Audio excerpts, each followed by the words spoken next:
Kalau saya cenderung lebih percaya bahwa wakil-wakil kita di tingkat pusat pun sudah memikirkan ini dengan sedemikian rupa.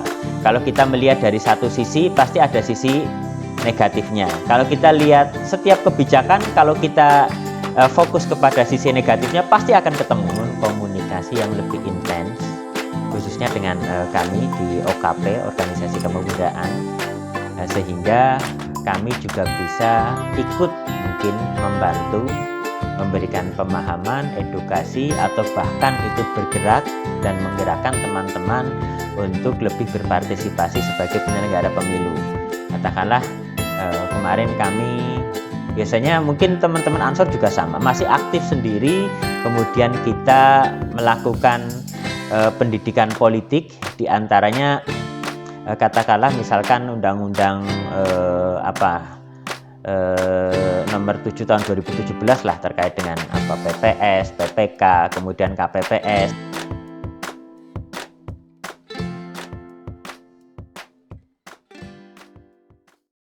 Assalamualaikum warahmatullahi wabarakatuh. Selamat pagi sahabat pemilih dimanapun berada. Berjumpa kembali dengan saya, Dia Ayu Kartika Dewi dalam program KPU Kebumen Menyapa, dari Sapa Jadi Tahu. Sahabat pemilih, pemuda mempunyai peran yang besar dalam pembentukan dan perubahan bangsa. Kontribusinya sejak prakemerdekaan, pasca proklamasi hingga reformasi menjadi pilar-pilar yang menopang eksistensi Indonesia. Oleh karenanya tak heran jika banyak predikat mulia yang tersemat di dada pemuda. The Agent of Change, generasi penerus bangsa, dan predikat lain yang mencerminkan harapan terhadap pemuda bagi perubahan masa depan Indonesia ke arah yang lebih baik, termasuk di dalamnya perubahan dalam dinamika demokrasi Indonesia.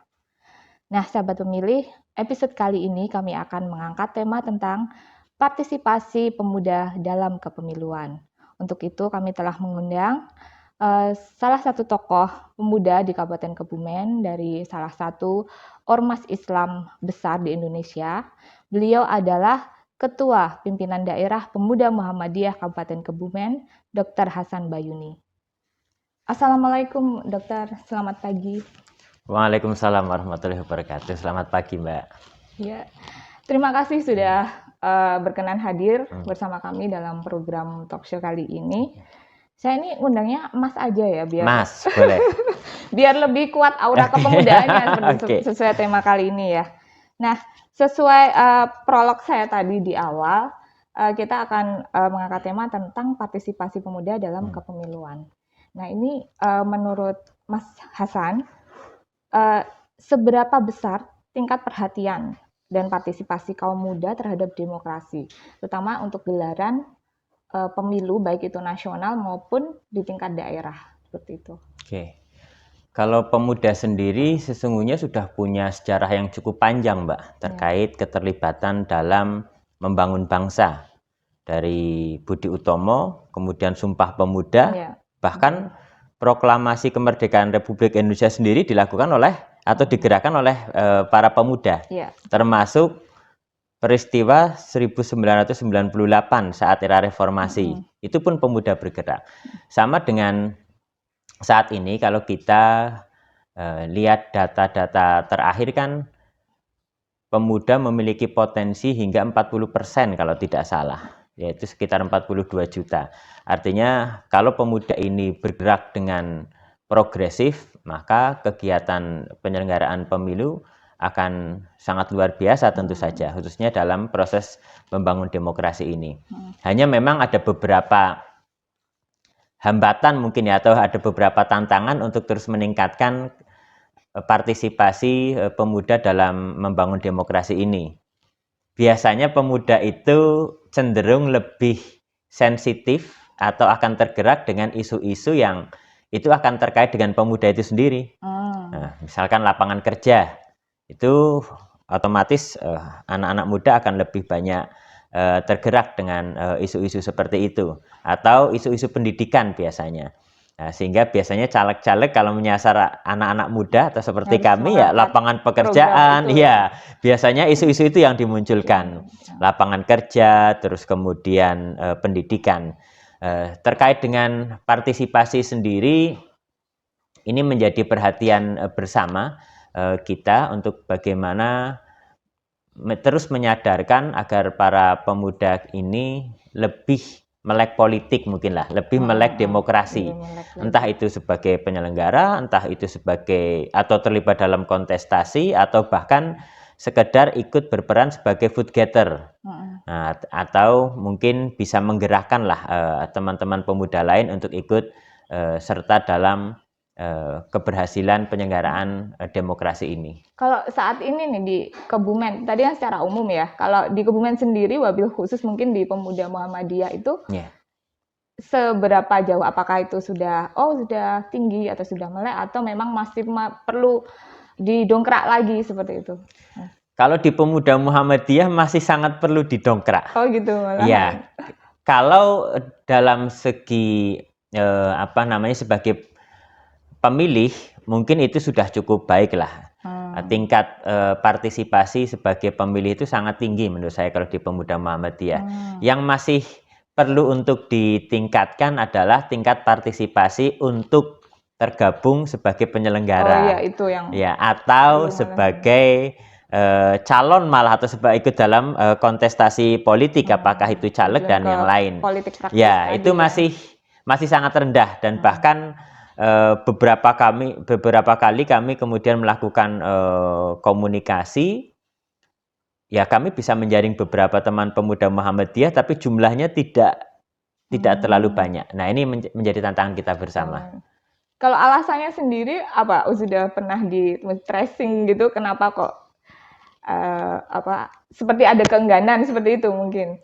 Ya, ini pernah kami bahas bersama dan pernah kami kaji, dan mungkin ini menjadi PR ke depan lah dari kita semua.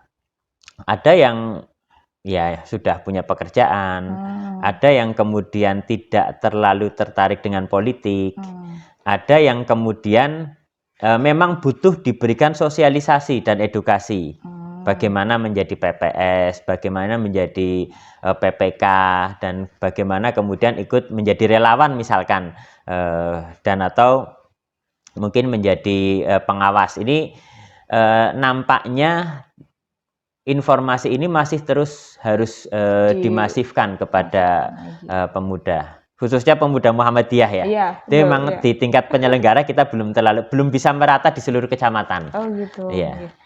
Nah, untuk selanjutnya setelah tadi tingkat kemelekan sendiri ya, itu masih sangat umum.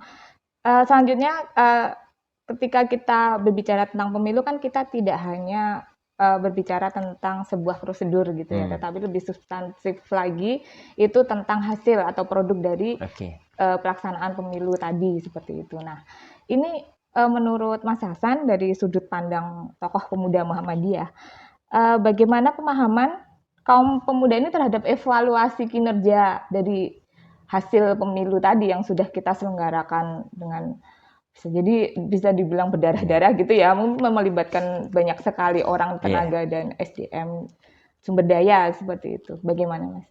Ya, ini pun sama. Biasanya ini lazim ya terjadi, tidak hanya di tingkat kabupaten, mungkin di tingkat provinsi dan di tingkat nasional pun.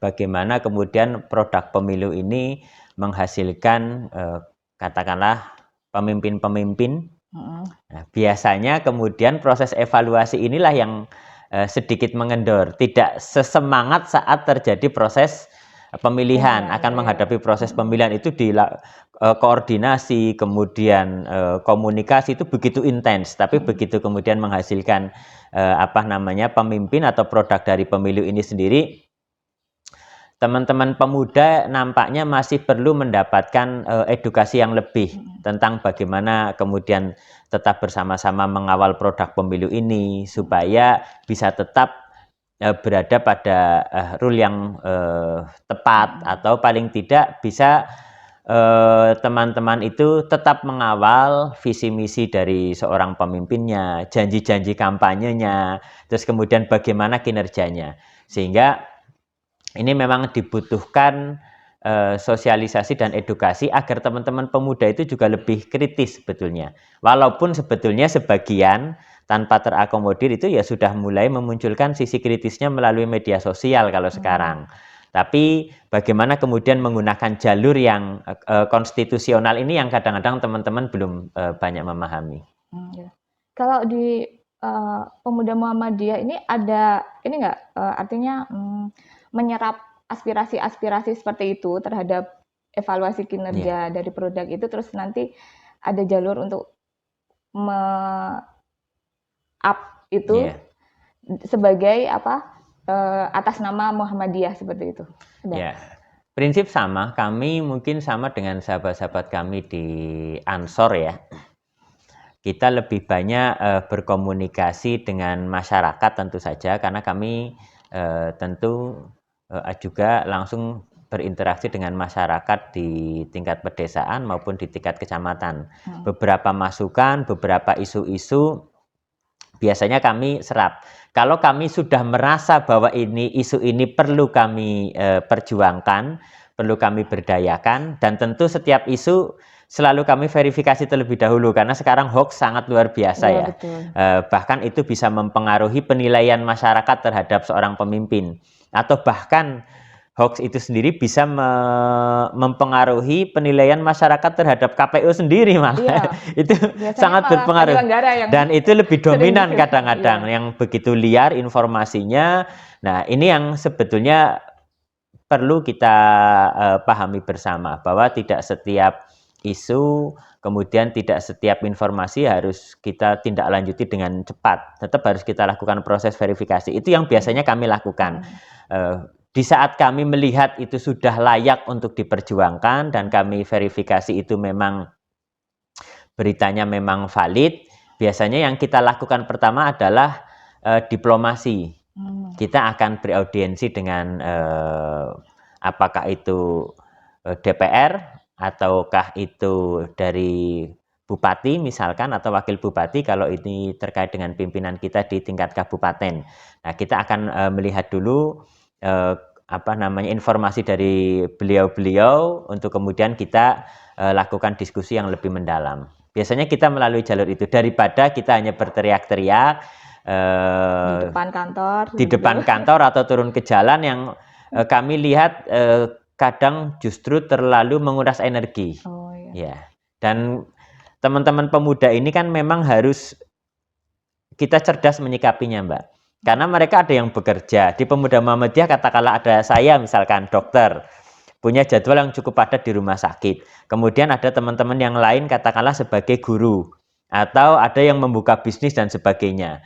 Tidak semua mereka kemudian bisa langsung turun ke jalan untuk berteriak. Tapi kami biasanya lebih berkoordinasi, kemudian menentukan waktu, yang bahkan kadang rapatnya banyak dilakukan ya kira-kira di luar jam kerja lah mungkin, atau mungkin malam hari. Begadang sambil ngopi makan gorengan gitu. Biasanya itu yang malah membuka banyak di situ inspirasinya dan diskusinya lebih tajam dan lebih dalam biasanya. Jadi lebih audientif gitu ya. Ini sifatnya seperti itu. Oke. Sahabat pemilih, nampaknya sudah mulai panas ya perbincangan kita. Tapi akan kita lanjutkan setelah break yang satu ini.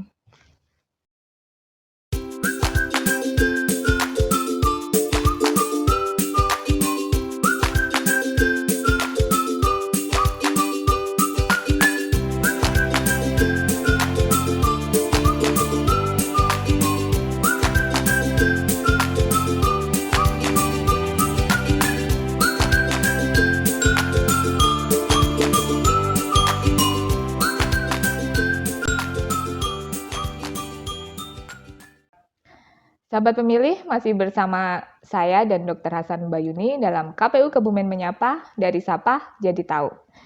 Nah, kami tadi sudah berbincang tentang tingkat kemelekan demokrasi di kaum muda di Kebumen, juga tentang tingkat pemahaman dan perhatian kaum muda tentang evaluasi hasil-hasil produk pemilu dan pemilihan.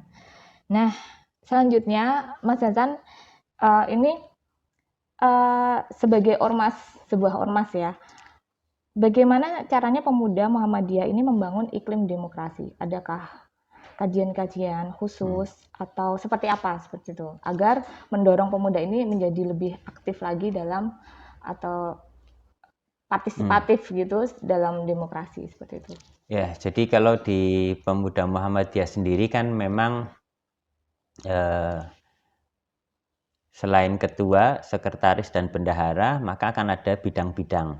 Termasuk di tempat kami ada hukum dan advokasi publik, terus kemudian kebijakan publik, dan sebagainya. Dan itulah salah satu bidang yang banyak mengkaji tentang bagaimana, salah satunya mengkaji tentang bagaimana peran pemuda di dalam demokratisasi itu sendiri.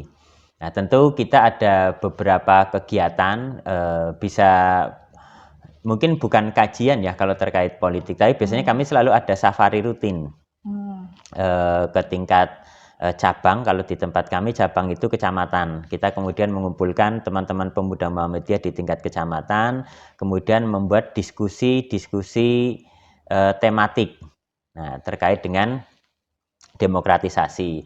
Seperti kemarin kami baru melakukan diskusi terkait dengan persiapan teman-teman pemuda Muhammadiyah menghadapi pemilu tahun 2024. Nah, kami di sana berdiskusi bahwa kita harus berperan di 3 sektor. Apakah nanti menyaring teman-teman pemuda Muhammadiyah yang akan aktif di penyelenggara pemilu, teman-teman pemuda Muhammadiyah sendiri yang nanti akan aktif ikut dalam kontestasi politik, khususnya misalkan pemilihan DPRD atau mungkin DPRD provinsi maupun di DPR RI. Dan yang ketiga memang bagaimana kemudian kita bisa betul-betul menjadi food getter itu, Mbak. Bisa mendorong teman-teman di seluruh Kabupaten Kebumen untuk menjadi pemilih dan bahkan bisa memberikan dampak kepada lingkungan sekitarnya untuk juga aktif memilih. Itu salah satu hal yang kita lakukan. Jadi kita lakukan safari, kita kemudian lakukan diskusi tematik, dan sesekali kita memang mengundang beberapa ketua partai politik untuk ikut di dalam diskusi itu. Biasanya sekali diskusi ya mungkin 2 ketua partai politik, atau mungkin next time kita bisa undang KPU untuk diskusi agar teman-teman pemuda Muhammadiyah juga bisa lebih paham terkait tugas wewenang PPK, PPS, KPPS, dan sebagainya. Mungkin seperti itu biasanya. Gitu. Jadi kalau itu lebih ke himbauan seperti itu ya? Atau belum ada yang misalnya sifatnya lebih sudah ada pelatihan seperti itu belum? Ya, itu diskusi mendalam, dan kemarin dari hasil pertemuan sebelumnya akhirnya kita membuat roadmap sampai tahun 2022 targetnya kita sudah punya rincian jadwal untuk kemudian melakukan semacam inkubasi politik. Jadi membuat pertemuan 1 sampai 2 hari untuk betul-betul memberikan pemahaman tentang materi demokrasi ini, tentang penyelenggaraan pemilu, karena tadi dibagi 3 ya, Mbak. Sebagai penyelenggara, sebagai kontestan politik, atau sebagai food getter itu. Kalau sebagai penyelenggara itu target kita nanti kita ada inkubasi politik. Mungkin nanti salah satu pembicaranya dari KPU. Ya tentu saja, yang memahami penyelenggaraan pemilu. Iya, karena senior saya juga di KPU juga, Mas Agus Hasan. Ya, dulu di Pemuda Muhammadiyah. Iya betul. Ya. Jadi nantinya akan terkonsentrasi pada 3 sektor itu, penyelenggara, kontestasi, terus kemudian terkait dengan kepesertaan sebagai pemilih. Oke. Nah, kita sudah menyinggung tentang pelaksanaan pemilu serentak 2024 ya. Nah, pandangannya Mas Hasan ini tentang penyelenggaraan itu nantinya, artinya kan itu pertama kali diselenggarakan meskipun tidak serentak dalam artian 1 kali penyelenggaraan ya, jadi nanti ada pemilu nasional serta pemilu daerah yang akan dilaksanakan pada kurun waktu 2024 seperti itu. Menurut Mas Hasan akan seperti apa? Apakah kita akan artinya optimis nggak, sanggup nggak kita melaksanakan itu, dan apakah itu akan efektif berkaca pada 2019 kita kan sudah pernah mengalami bagaimana ribetnya seperti itu. Bagaimana Mas? Saya termasuk tipikal orang yang sangat optimis. Sepertinya pemilu di Indonesia pun pemilu yang paling ribet seluruh dunia. Gitu. Bayangkan 2019. Belum simpel gitu ya, belum sederhana. Artinya kalau kami melihat disparitas masyarakat Indonesia berkaitan dengan pendidikan, yang pinter-pinter sekali ada, yang kualitas pendidikannya sangat rendah itu juga masih cukup banyak, khususnya di usia 50 ke atas kan banyak sekali masyarakat Kebumen yang mereka masih menjadi pemilih, tapi mereka nggak bisa baca tulis. Itu kan dari data Kebumen dalam angka juga muncul. Nah, sementara di 2019 dihadapkan kalau tidak salah 5 kartu suara ya kalau nggak salah, itu kan luar biasa. Akhirnya orang Indonesia memilih begitu membuka siapa yang cantik, siapa yang ganteng itu kan, siapa yang nomor urut 1 coblos. Sebagian tetap ada diakui atau tidak. Apalagi memilih satu saja kadang bisa salah, memilih begitu dibuka partai politik jumlahnya sudah luar biasa. Ya, kalau biasanya itu ada wacana malah nggak ada fotonya Mas. Jadi ya kalau aja itu pengalaman 2019 ya. Kalau dulu kan memilih 3 partai politik gitu kan.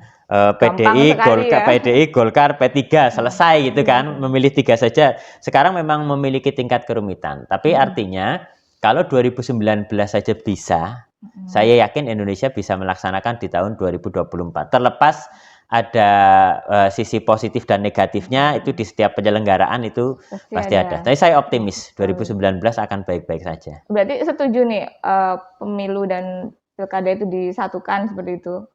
Apakah itu menurut Mas Hasan akan efektif atau seperti apa? Lebih banyak mudorotnya atau Kalau saya cenderung lebih percaya bahwa wakil-wakil kita di tingkat pusat pun sudah memikirkan ini dengan sedemikian rupa.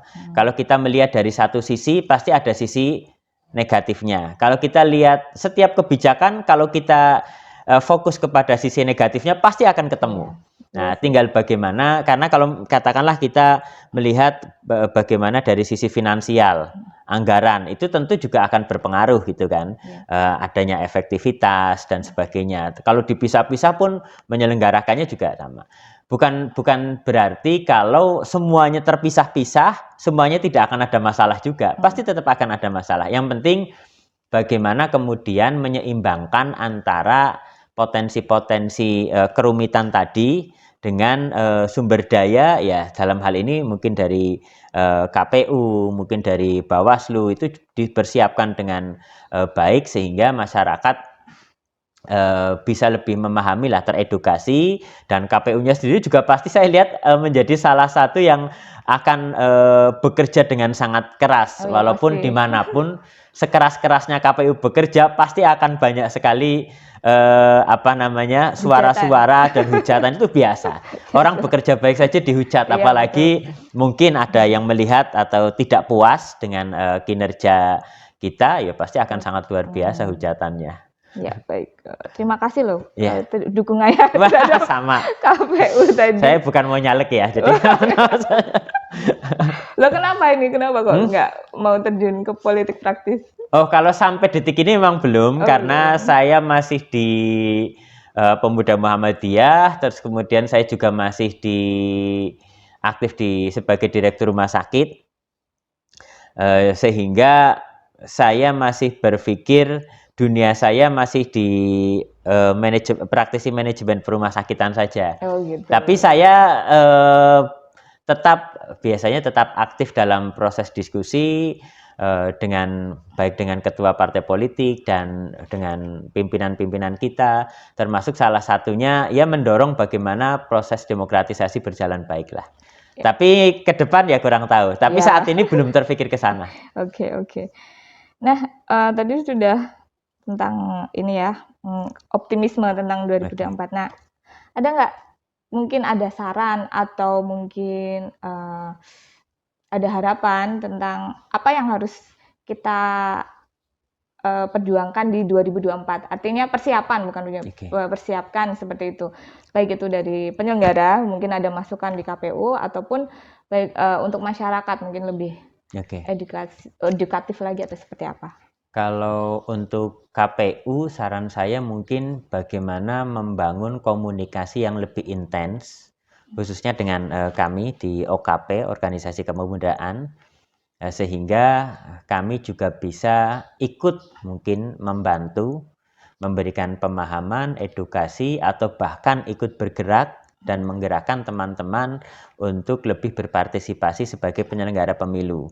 Katakanlah kemarin kami, biasanya mungkin teman-teman Ansor juga sama, masih aktif sendiri, kemudian kita melakukan pendidikan politik, diantaranya katakanlah misalkan undang-undang nomor 7 tahun 2017 lah terkait dengan PPS, PPK, kemudian KPPS. Setelah teman-teman dijelaskan dengan baik, setelah kita motivasi, toh nyatanya mereka berani mendaftar sendiri-sendiri akhirnya. Walaupun sebagian memang kami sudah lakukan pendataan siapa teman-teman pemuda Muhammadiyah di seluruh Kabupaten Kebumen yang ikut mendaftar. Tapi sebagian dari mereka baru tertarik ikut mendaftar setelah paham betul tugas dan wewenang. Oh, nek kayak gini ternyata saya bisa. Artinya saya menyisihkan dulu waktu saya demi suksesnya proses demokrasi ini. Mereka mau ternyata. Sebagian memang masih belum betul-betul memahami. Artinya tidak semua pemuda kemudian punya inisiatif untuk mencari tahu informasi atau mencari informasi tentang apa itu PPK, apa itu PPS dan sebagainya, atau bahkan mungkin di tingkat pengawasan. Nah, kalau untuk masyarakat sih saran kami ya perlahan-lahan, jujur kalau khusus yang satu ini saya masih agak miris ya, agak ironis bagaimana kita sadari bersama money politik sepertinya masih akan susah hilang di Indonesia atau mungkin bahkan di Kebumen dalam beberapa waktu ke depan.